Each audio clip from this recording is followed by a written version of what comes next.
और आप सभी को मैं कहना चाहता हूं, इस देश में हमारे सचिव जी ने बोला है कि समावेशी का आवाज वो सिर्फ कागजों में सीमित है। समावेशी मतलब एक कुकर में 2 किलो दाल बना दीजिए और आधा चम्मच नमक डाल दीजिए तो समावेशी तो कह सकते हैं, लेकिन उसका टेस्ट नहीं आएगा। इस नाते हम लोगों ने ये मांग किया केंद्र सरकार से कि समानुपातिक समावेशी, अनुपात के हिसाब से उनका समावेश इस देश के हर एक निकाय में होना चाहिए। वो चीज का मांग हमारा आपका है। इस राष्ट्र में मैं कहता हूं मुसलमान सबके साथ ऐसे तुरंत खड़ा नहीं होता है, लेकिन जिसके साथ खड़ा हो जाता है चाहे उसकी गर्दन कट जाए तब तक साथ देगा जब तक लक्ष्य प्राप्त नहीं हो जाएगा, मुझे जो लगता है।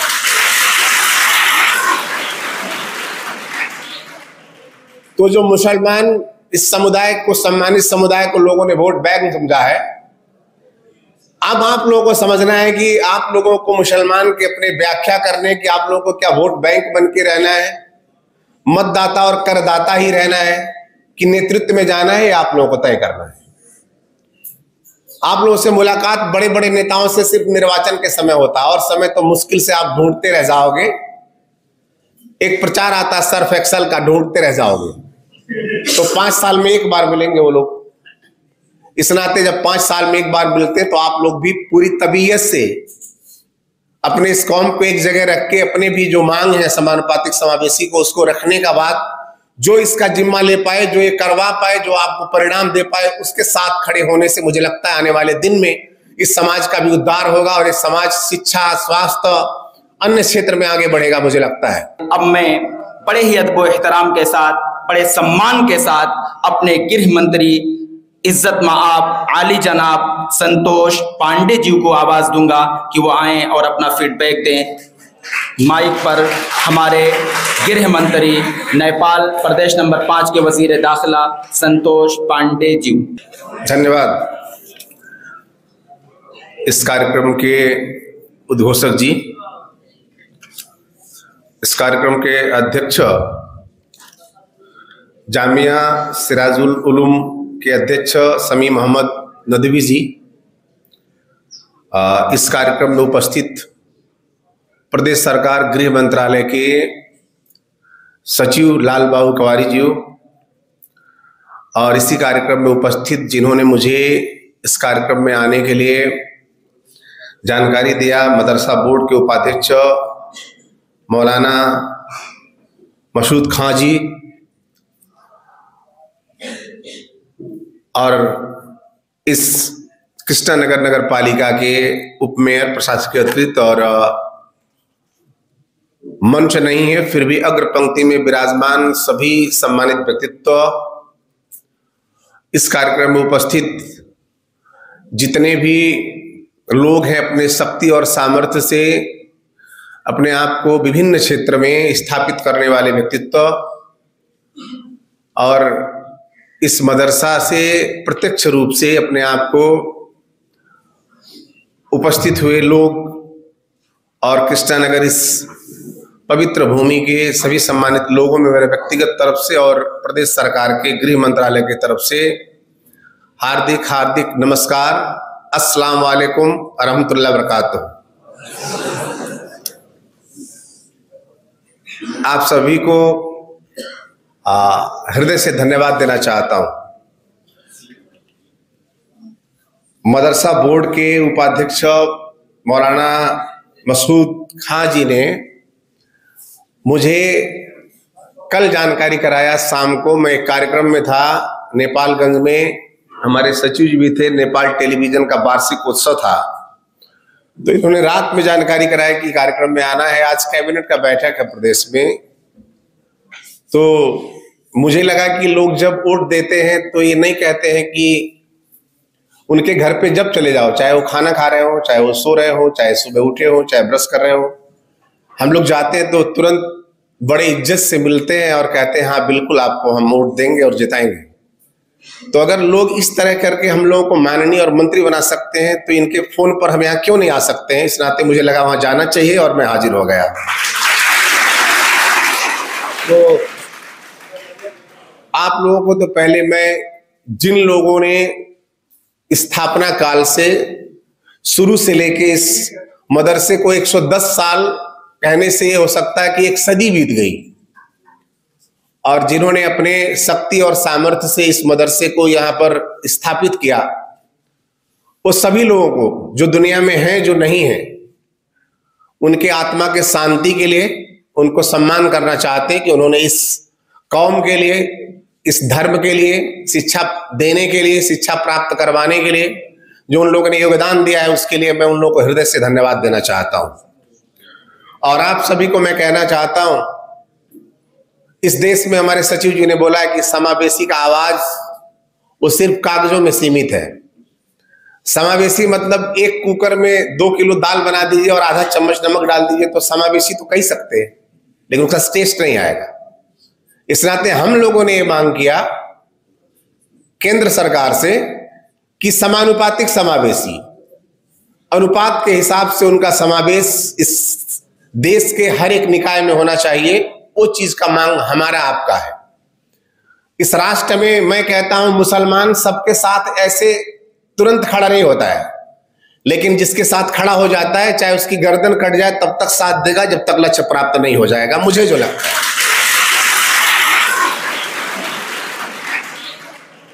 तो जो मुसलमान इस समुदाय को, सम्मानित समुदाय को लोगों ने वोट बैंक समझा है, अब आप लोगों को समझना है कि आप लोगों को मुसलमान के अपने व्याख्या करने की, आप लोगों को क्या वोट बैंक बन के रहना है, मतदाता और करदाता ही रहना है कि नेतृत्व में जाना है, आप लोगों को तय करना है।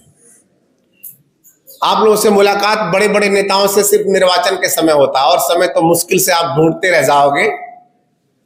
एक प्रचार आता है सर्फ एक्सल का, ढूंढते रह जाओगे तो 5 साल में एक बार मिलेंगे वो लोग।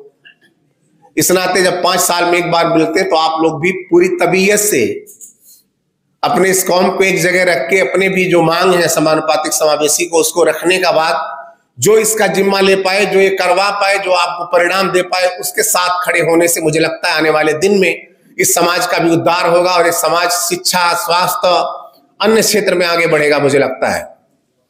इस नाते मैं आप लोगों को कहता हूं, मुसलमान के बारे में मैं नहीं कहता हूं, लोगों ने कहा है, जो मुसल्लल ईमान रखता वो मुसलमान है।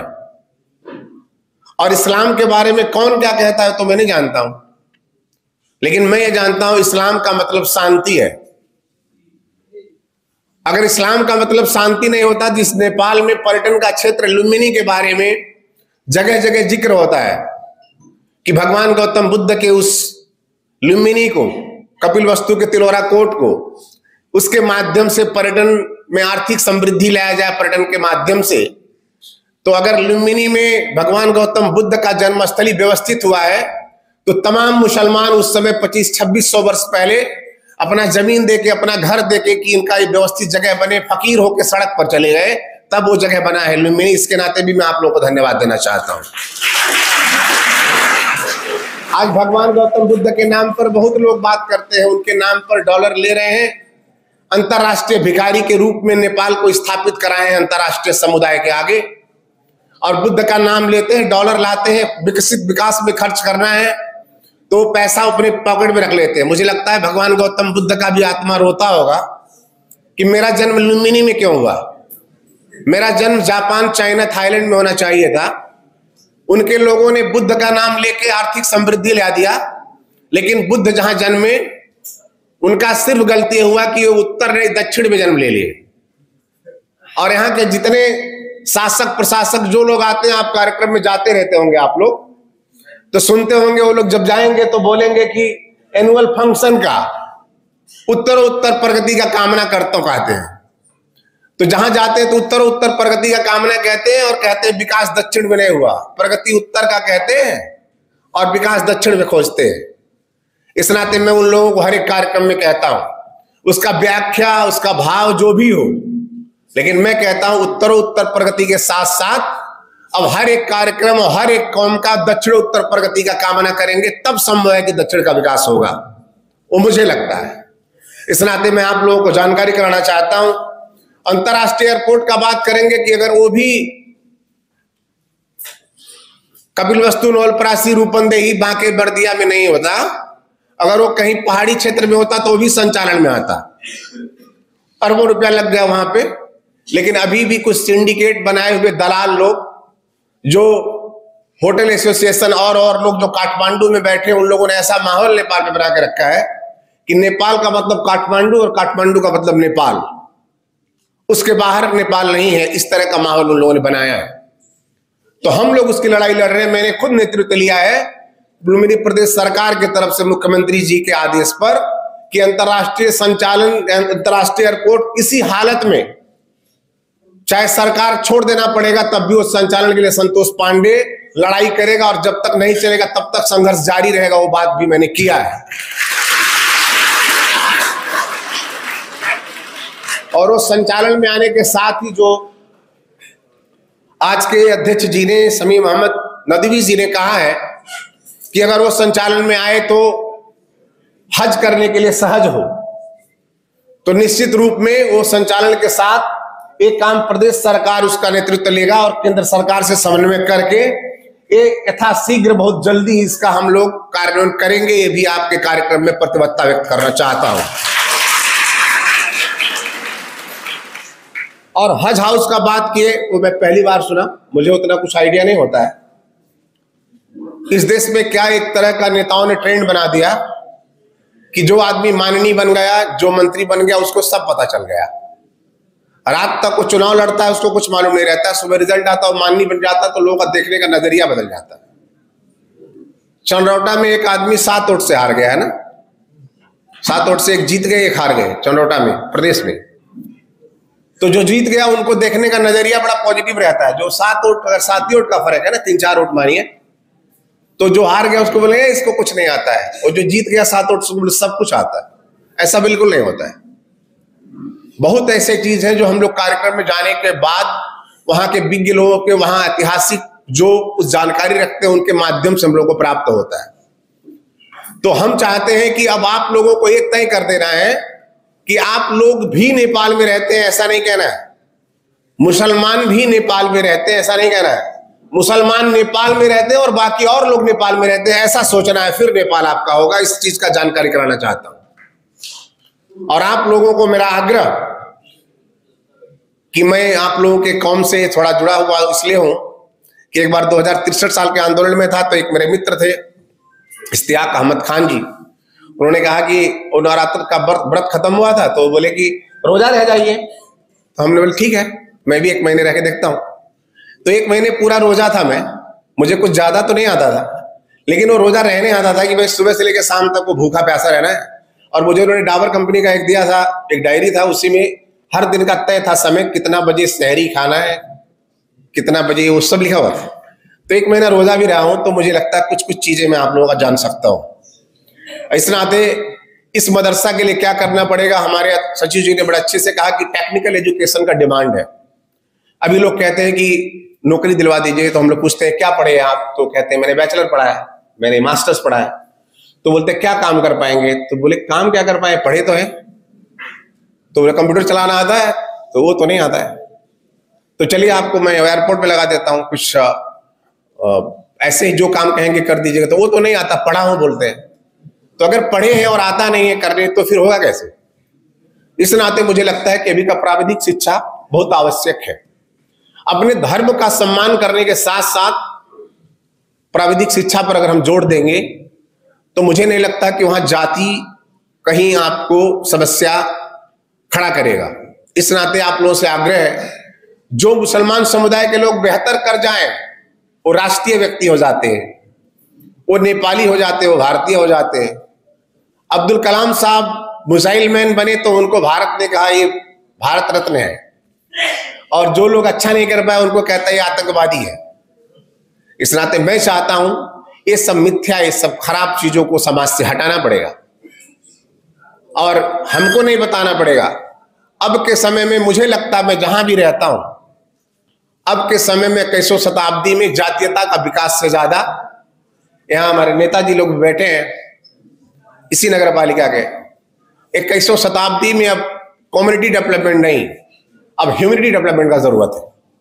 जातीयता का विकास नहीं, मानवता के विकास की जरूरत है, और हम सब मिलेंगे तब वो संभव है।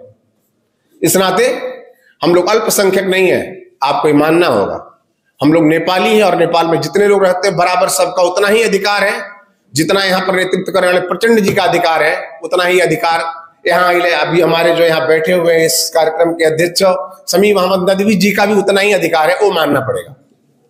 भैरवा से मैं निर्वाचित होता हूं। भैरवा में विभिन्न कौम के लोग रहते हैं, मधेसी समुदाय के लोग वहां पर आधे से कम है, लेकिन मैं दूसरी बार निरंतर जीत कर आया हूं। उसके पहले भी 3 बार लड़ा हूं और एक बार 3-4-5 वोट से हार गया था। तो इस नाते सबको जोड़ने की क्षमता रखता हूं और सबका सेवा करता हूं, इस नाते मैं बारंबार जीतता हूं। और इस मदरसा के लिए क्या करना पड़ेगा, एक बार आप लोग एक प्लान बनाइएगा और वो कैबिनेट का बैठक के नाते जल्दी जाना होगा। सचिव जी रहेंगे कुछ देर, इस नाते मैं आप लोग से कहता हूं, आपसे निरंतर संपर्क में हूं मैं।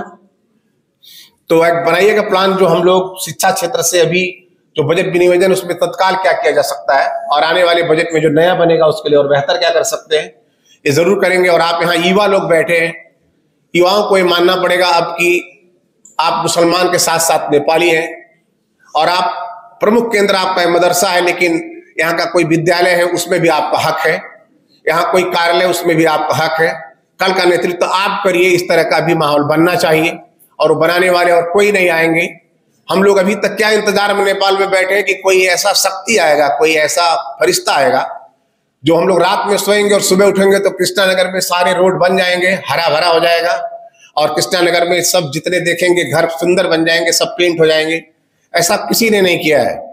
110 बरस पहले जब इस मदरसा का स्थापना हुआ होगा तो बहुत ऐसे लोगों ने काफी श्रम, काफी कठिन परिश्रम किया होगा, तब इसका स्थापना हुआ होगा।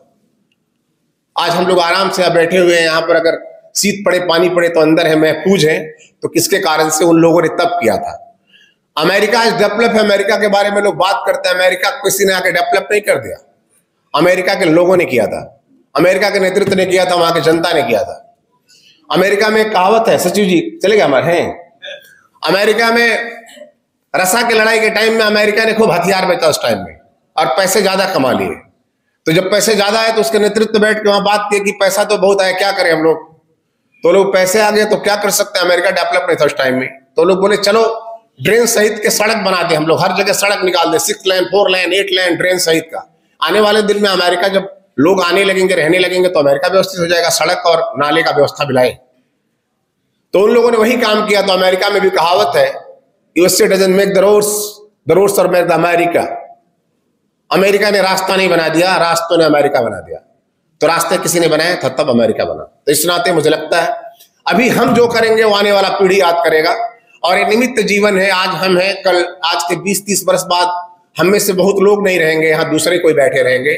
आज मैं बोल रहा हूं यहाँ से, कल कोई दूसरा गृह मंत्री यहाँ से बोल रहा होगा। तो इस जीवन निमित्त है, निमित्त जीवन में आज जो कर जाएंगे वही इतिहास बनेगा। आने वाले दिन में अगर हम ये सोचते हैं कि कोई मेरे लिए कर दे, तो कोई बिल्कुल नहीं करता। पहले आप खुद अपने आप में सबल सक्षम होंगे, तब मुझे लगता है कि कोई आपके साथ आता है। जब आप ताकतवर होते हैं तब आपके साथ लोग खड़े होते हैं। आपकी ताकत अभी करदाता मतदाता की मात्र है, इस नाते अब वो नहीं, अब नेतृत्व में आइए। और आपने अच्छे शायरी सुनाए थे, वो बड़ा सुनकर अच्छा लगा। एक शायर ने कहा, तो आप लोग तो काफी जानते हैं, क्योंकि मुझे लगता है अगर शायरी किसी ने सिखाया है पूरे विश्व को तो ये उर्दू लफ्ज ने सिखाया है, उर्दू भाषा ने सिखाया है। तो आप लोगों के लिए एक शायर ने कहा कि दीवानगी में अपने सीने को फाड़ दे, जितने गड़े हैं मुर्दे तो सबको उखाड़ दे, एक खामोश मिजाजी तुम्हें जीने नहीं देगी, जीना इस दौर में तो कोहराम मचा दे। बहुत बहुत धन्यवाद।